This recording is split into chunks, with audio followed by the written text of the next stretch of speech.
Okay, so I'm back and I have another fight analysis video for you, this time on Sergey Kultaev. He has a lot of skill and reads the fight really well, and uses some unique techniques I want to highlight. I also just want to mention that these fight analysis videos are not about grading the individual's fencing or determining who is the best and why. It is just an appreciation of someone's fencing and an attempt to learn from their example. With that said, what does his fencing look like?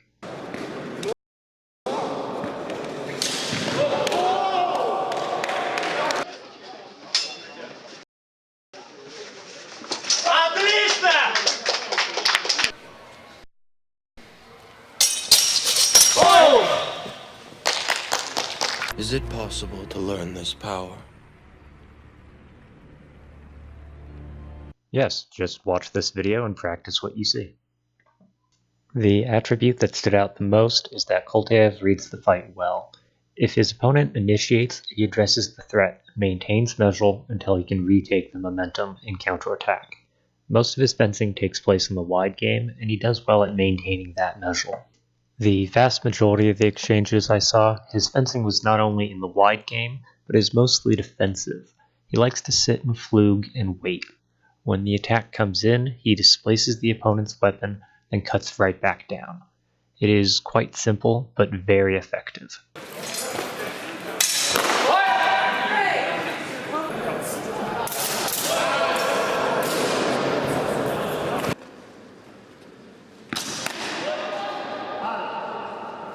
Now, the second most common technique I saw in his fencing was to bind, then immediately leave the bind and make a cut to the left.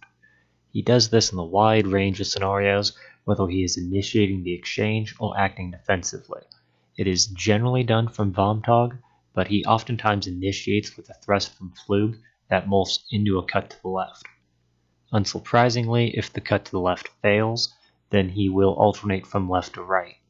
What stood out to me, though, is that these are alternating Oberhaus and not Zwerhaus, which have become very common.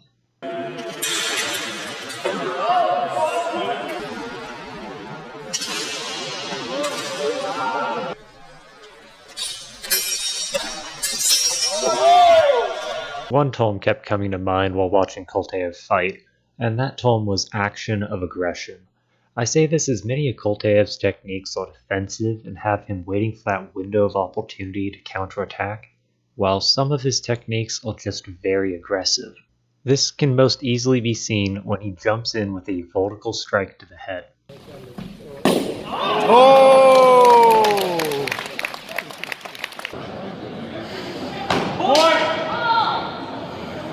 He is literally jumping into measure with both feet off of the ground.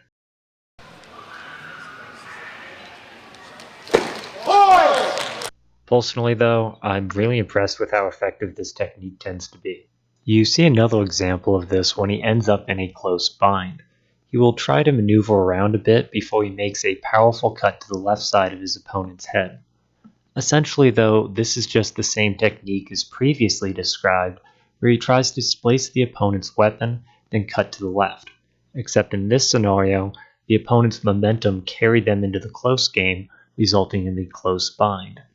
When the moment presents itself, though, Kultaev will come down with a strong cut to the left. Again, we see an attempt to displace and cut to the left, but it fails and the opponent's momentum carries him into the close bind. As soon as the opportunity presents itself, Kultaev finishes with a cut to the left.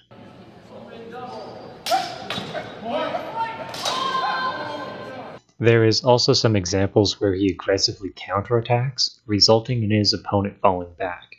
He really commits to the counterattack, and I find it really interesting to watch.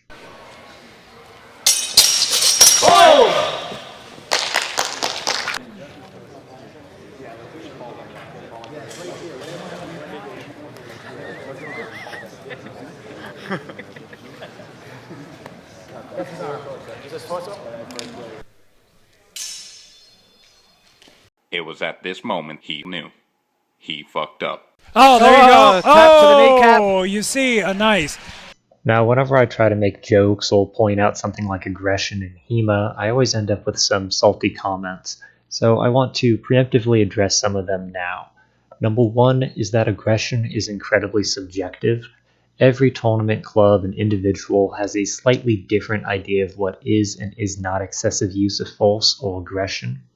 Personally, I find Kultaev's fencing impressive, and I want to integrate some of his techniques into my own fencing if possible, which is why I'm doing the analysis on it. Number two is frequency of these more aggressive or powerful techniques. Out of 136 exchanges, I found less than 10 examples of this, so not super common, but more common than other fencils I have previously done an analysis on.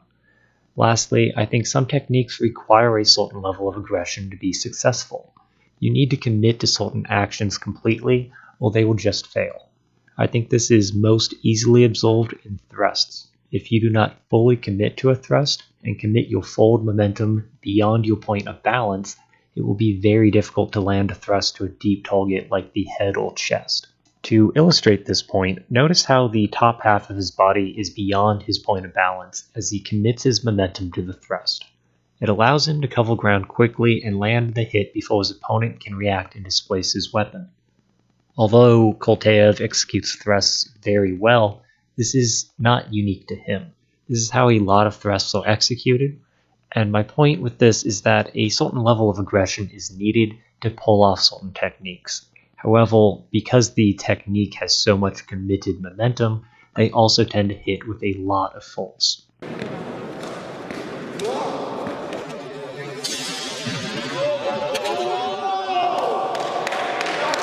Kultaev also uses oaks quite well, both to invite an attack, parry, riposte, as well as thrusting. But I really think the unique use of oaks is when he uses it to knee snipe people.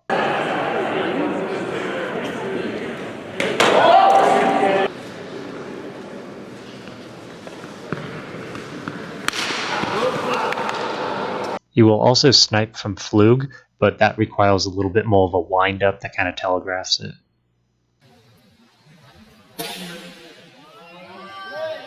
Now this is a really cool technique. He comes in and throws an Unterhau, but about halfway through, he crosses his arms and pulls it up into a hanging parry. Then he tries to go in for a cut to the head, but it kind of looks like they double out in this one.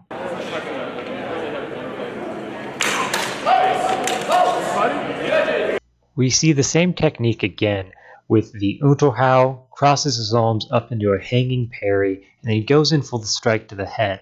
Except with this one, his opponent comes up underneath his arms and drives him back and onto the ground. It's a really interesting technique to me, and I really want to try and replicate it into my own fencing.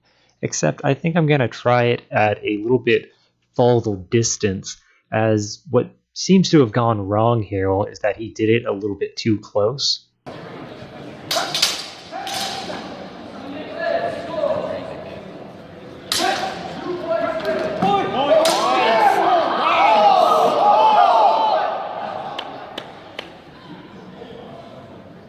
Last is double hits. Some will just open doubles where both pencils hit at the same time, and that just kind of happens. A lot looks like this, and the majority resulted from the close bind. As the two separated, they both get hit. The adjusted double hit ratio was somewhat high at 137 doubles for 1,000 exchanges, though keep in mind that this is only a snapshot of Kultaev's fencing. 136 might sound like a lot, but it really isn't if you're trying to make a general statement about someone's fencing. With that said, Kultaev's fencing seems very effective, but may be more predisposed to double hits than other approaches to the fight that have been previously analyzed. That's about all I have for this video, but please do let me know what you think in the comments below.